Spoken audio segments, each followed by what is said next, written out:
श्री शिवाय नमस्तुभ्यम। 16 सोमवार व्रत की आप सभी को हार्दिक बधाई और शुभकामनाएं। आइए श्रवण करते हैं 16 सोमवार व्रत की दिव्य कथा। आप सभी पूजा स्क्रीन पर विधि देख पा रहे हैं। कोई भी प्रश्न हो आप पूछ सकते हैं, आपका अपना चैनल है। देर न करते हुए आरंभ करते हैं। 16 सोमवार व्रत कथा अनुसार एक समय की बात है। मृत्युलोक में भ्रमण करने की इच्छा करके एक समय भगवान भोलेनाथ और माता पार्वती मृत्युलोक में पधारे। भ्रमण करते करते दोनों विदर्भ देश की अमरावती नाम की अति रमणीय नगरी पर पहुंचे। अमरावती नगरी स्वर्ग के सादृश्य बहुत सुंदर और सुखों से परिपूर्ण थी। उसमें वहां के महाराजा द्वारा बनाया गया अति रमण एक शिव जी का मंदिर भी था। भगवान शिव और माता पार्वती साथ में इस मंदिर में निवास करने लगे। एक समय माता पार्वती जी ने भगवान भोलेनाथ को प्रसन्न देखकर बोला, हे महाराज, आज तो हम दोनों चलो चौसर खेलेंगे। शिव जी ने अपनी प्राण प्रिया की बात को मान लिया और चौसर खेलने लगे। उसी समय मंदिर का एक पुजारी ब्राह्मण मंदिर पूजा करने आया। माता पार्वती ने पुजारी से प्रश्न किया, पुजारी जी बताओ, इस बाजी में से हम दोनों इस खेल में कौन जीतेगा?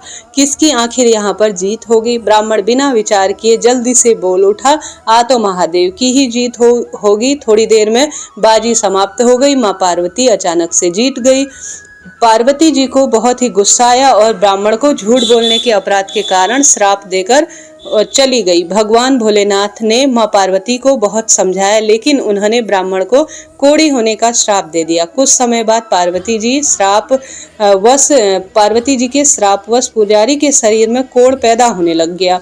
अब वह बहुत दुखी होकर बहुत अधिक परेशान रहने लगा। पुजारी को कष्ट भोगते हुए जब बहुत दिन बीत गए, तब एक दिन देवलोक की अप्सराएं शिव पार्वती का विशेष पूजन कर रही थी। उस मंदिर में पधारी, जहाँ पुजारी के कोढ़ को देखकर उन्हें बहुत अधिक दया आई। उन्होंने उससे इस कोढ़ का कारण पूछा। तब पुजारी ने निसंकोच सारी बात बताई। वह अप्सराएं बोली, पुजारी, तुम अधिक दुखी मत हो। सावन सोमवार का व्रत भक्ति भाव से करो। सावन सोमवार में भी 16 सोमवार व्रत अति फलदायक माना गया है। पुजारी ने अप्सराओं की बात सुनी और व्रत की विधि तुरंत ही पूछी। अप्सराओं ने बताया, सोमवार को भक्ति भाव से व्रत करो। साफ स्वच्छ वस्त्र धारण कर महादेव शिव पार्वती की उपासना करो। आधा सेर गेहूं का आटा लो, उसके 3 भाग करो। घी, गुड़, दीप और नैवेद्य बेलपत्र, जनेऊ, चंदन, अक्षत, पुष्प आदि से प्रदोष काल में भगवान शिव की विशेष पूजा अर्चना करो। इसके बाद 3 भागों में से 1 भाग शिव जी को अर्पित करो। बाकी 2 को शिव जी के प्रसाद समझकर उपस्थित लोगों में बांट दो और खुद भी प्रसाद समझकर खा लो। इस तरह 16 सोमवार हैं, उनमें 16 विशेष यह 16 सोमवार के व्रत हैं, उन्हें रखो। 17वें सोमवार को 5 सेर पवित्र सबसे श्रेष्ठ गेहूं के आटे की बाटी बनाओ। उसमें घी और गुड़ मिलाकर चूरमा बनाओ। भगवान भोलेनाथ को भोग लगाकर उपस्थित भक्तों में बांट दो। इसके बाद कुटुंब सहित प्रसाद लो तो भगवान शिव की कृपा से सभी मनोकामना पूर्ण हो ही जाएंगी। ऐसा कहकर अप्सराएं स्वर्ग की ओर चली गई। ब्राह्मण ने यथाविधि 16 सोमवार का व्रत किया और भगवान शिव की कृपा से रोग मुक्त होकर आनंद से जीवन व्यतीत करने लगा और माँ पार्वती और महादेव के जयकारे लगाने लगा। कुछ समय बाद भगवान शिव ने माता पार्वती जी के साथ उस मंदिर में पुनः पधारे। ब्राह्मण को निरोगी देखकर पार्वती जी ने ब्राह्मण से रोग मुक्त होने का उपाय पूछा तथा ब्राह्मण देवता ने बताया कि 16 सोमवार व्रत मैंने किया। कथा सुनी। शिव पार्वती इस कथा को सुनकर प्रसन्न हुए। ब्राह्मण से व्रत की विधि पूछकर स्वयं भी वह व्रत करने को तैयार हो गई। व्रत करने के बाद उसकी मनोकामना पूर्ण हुई। उसके माँ पार्वती के रूठे बेटे स्वामी कार्तिकेय स्वयं माता के आज्ञाकारी पुत्र हुए। कार्तिकेय जी को अपना यह विचार परिवर्तन, हृदय परिवर्तन का रहस्य जानने की इच्छा हुई।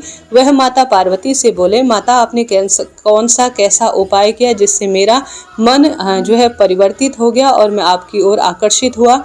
माँ पार्वती ने 16 सोमवार व्रत की कथा और विधि उन्हें सुना दी। कार्तिकेय जी ने कहा, मैं इस व्रत को करूंगा क्योंकि मेरा प्राण प्रिय मित्र मुझसे बहुत ही परेशान है। बहुत दिनों से वह मुझे मिला नहीं है। इस बात से मैं बहुत दुखी हूँ। वह परदेश है, मुझे उससे मिलने की बहुत इच्छा है। कार्तिकेय जी ने इस बात को श्रेष्ठ रूप में माता से कहा और उन्होंने संकल्प लेकर उनका मित्र उन्हें मिल जाए ऐसा ध्यान कर 16 सोमवार व्रत किया। अचानक से उनके जो मित्र थे उनका मिलन हो गया। तब उस मित्र ने भी भेद पूछा कि तुमने ऐसा क्या किया जो मैं यहाँ प्रकट हुआ हूँ। तब कार्तिकेय जी बोले, मित्र, हमने तुम्हारे मिलने की इच्छा से 16 सोमवार व्रत किया है। अब तो ब्राह्मण मित्र को अपने विवाह की चिंता होने लगी। उसने कार्तिकेय जी से व्रत की विधि पूछी और यथाविधि व्रत किया। व्रत के प्रभाव से किसी कार्य में वह विदेश गया तो वहां राजा की लड़की का स्वयं व्रत था। राजा ने प्रण लिया था, जिस राजकुमार से सब प्रकार से श्रेष्ठ यह मेरी पुत्री वरमाला डालेगी, मैं उसी से अपनी प्यारी बेटी का विवाह कर दूंगा। शिव जी की कृपा से वह ब्राह्मण भी उस स्वयंवर को देखने की इच्छा से राज्यसभा में बैठा और एक ओर जाकर बैठ गया। नियत के समय यह बात हो गई कि अचानक से उस राजा की बेटी ने ऐसा हृदय में उसके प्रेम जागा कि ब्राह्मण के जो बेटा था उसके गले में माला डाल दी। राजा ने अपनी प्रतिज्ञा के अनुसार बड़ी धूमधाम से अपनी कन्या का विवाह उस ब्राह्मण से कर दिया और ब्राह्मण को बहुत सारा धन देकर, मान सम्मान देकर पूर्ण संतुष्ट किया। ब्राह्मण सुंदर राजकुमारी कन्या को प्राप्त कर सुखपूर्वक जीवन बिताने लगा। एक दिन राजकुमारी ने अपने पति से प्रश्न किया, हे प्राणनाथ, आपने ऐसा कौन सा भारी पुण्य किया था जिसके प्रभाव से मुझे आप मिल पाए हैं और मैंने आपका वरण किया। ब्राह्मण बोला, हे प्राण प्रिय, मैंने अपने मित्र कार्तिकेय से 16 सोमवार व्रत का पूछा था। उसने मुझे बताया था जिसके प्रभाव से मुझे तुम जैसी गुणवान और रूपवती पत्नी मिली है। इस व्रत की महिमा सुनकर राजकन्या को बड़ी हैरानी हुई। वह भी पुत्र की कामना लेकर इस व्रत को करने लगी। शिव जी की दया से उसके गर्भ में एक सुशील, श्रेष्ठ और सबसे सुंदर विद्वान पुत्र उसे प्राप्त हुआ और पिता उस देव पुत्र को पाकर अधिक प्रसन्न हुए और उसका लालन पालन खूब अच्छी प्रकार से करने लगे।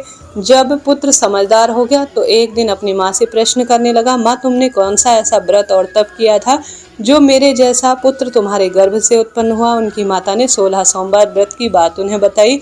पुत्र ने सब तरह के मनोरथ पूर्ण करने वाले इस सरल व्रत को सुना तो वह भी राज अधिकार पाने की इच्छा से हर सोमवार को यथाविधि यह व्रत करने लगा। व्रत शुरू करने के बाद एक दिन पूरे देश के वृद्ध राजा ने अपने दूतों को श्रेष्ठ रूप में राजकन्या के वरण के लिए एक राजा को तलाश करने के लिए भेजा।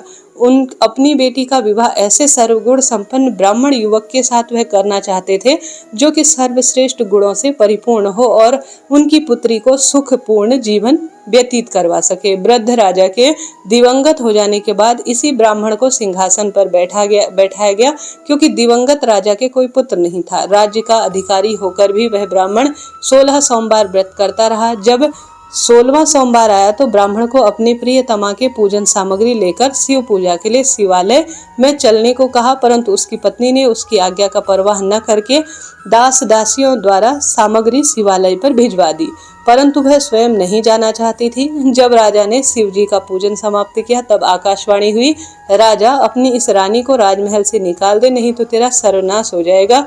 यह आकाशवाणी सुनने के बाद राजा ने आश्चर्यपूर्वक अपने मंत्रियों को और गृह मंत्री को बुलाकर सभासद में पूर्ण संगोष्ठी की और कहा, मुनियों, आज मुझे शिवजी द्वारा आकाशवाणी सुनाई दी है कि तू इस रानी को राज्य से निकाल दे, नहीं तो तेरा सर्वनाश हो जाएगा।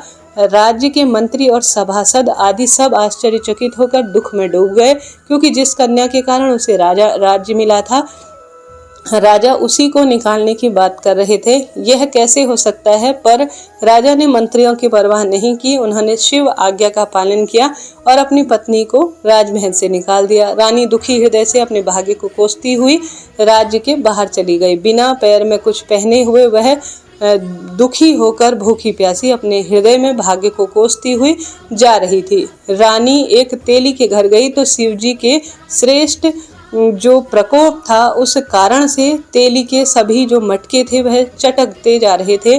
तेली ने रानी को अपने घर से निकाल दिया। बहुत दुखी मन से वह रानी एक नदी के किनारे गई तो नदी का सारा पानी सूखता जा रहा था। इसके पश्चात रानी एक जंगल में गई। वहां सरोवर में पानी पीने के लिए बैठी तो हाथ का स्पर्श करते ही सरोवर का नील कमल का समान जो जल था असंख्य कीड़े पड़ने के कारण गंदा हो गया था।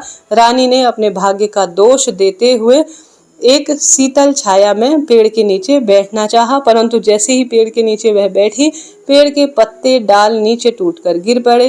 ऐसा देखकर बड़ी उसे आश्चर्यचकित हुई। जलाशय में ऐसी दशा देखकर गौ चराने वाले ग्वालों ने अपनी गुसाई जी से, जो कि उस जंगल में स्थित शिव मंदिर में पूजन कर रही थी, यह बात गुसाई जी को बुलाई और बताई। ग्वाले रानी को पकड़कर पुजारी जी के पास ले गए। रानी की मुख कांति और शरीर की शोभा देखकर गुसाई जी जान गए यह कोई अभी विधि की मारी हुई और बहुत अधिक परेशान है और कुलीन स्त्री है। पुजारी ने रानी से कहा, पुत्री, मैं तुमको अपनी पुत्री के समान रखूंगा। तुम मेरे आश्रम में रहकर यहाँ पर विशेष तौर पर शिव पूजा करना। अभी तुम धैर्य धरो। वह आश्रम में रहने लगी और उसके ऐसे बुरे दिन शुरू हुए कि जिस चीज पर वह हाथ लगाती वह कीड़े पड़ जाते।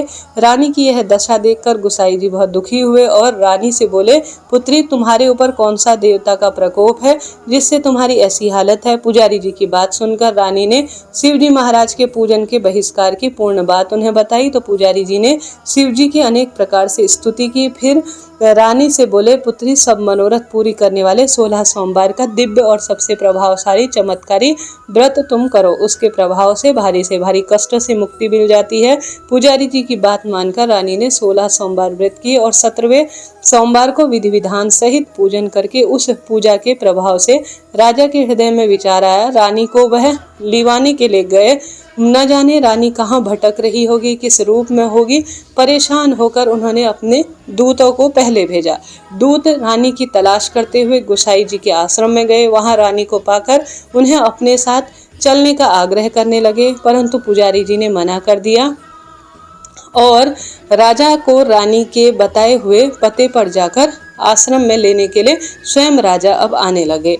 महाराज, जो देवी आपके आश्रम में रहती है वह मेरी पत्नी है। शिव जी के कुपित होने अर्थात शिव क्रोध और प्रकोप के कारण मैंने उसे त्याग दिया था। अब मैं भोलेनाथ की कृपा से हृदय अपना परिवर्तित कर पाया हूँ। अब उन्हें लेने आया हूँ। कृपा कर मुझे अपनी पत्नी को साथ में ले जाने की अनुमति दे दीजिए। यह सुनकर पुजारी जी बड़े प्रसन्न हुए। उन्होंने रानी को राजा के साथ जाने की अनुमति दे दी। राजा बड़ी रानी से प्रसन्नता से रानी को महल में सम्मान पूर्वक ले आए। चारों ओर उत्सव मनाया गया और चारों तरफ प्रसन्नता की लहर दौड़ पड़ी। रानी सभी प्रजा से बहुत प्रसन्न हुई और उन्होंने खुशी खुशी पूरे राज्य में घोषणा करा दी कि सबसे श्रेष्ठ 16 सोमवार के व्रत को श्रद्धा पूर्वक सबको करना चाहिए।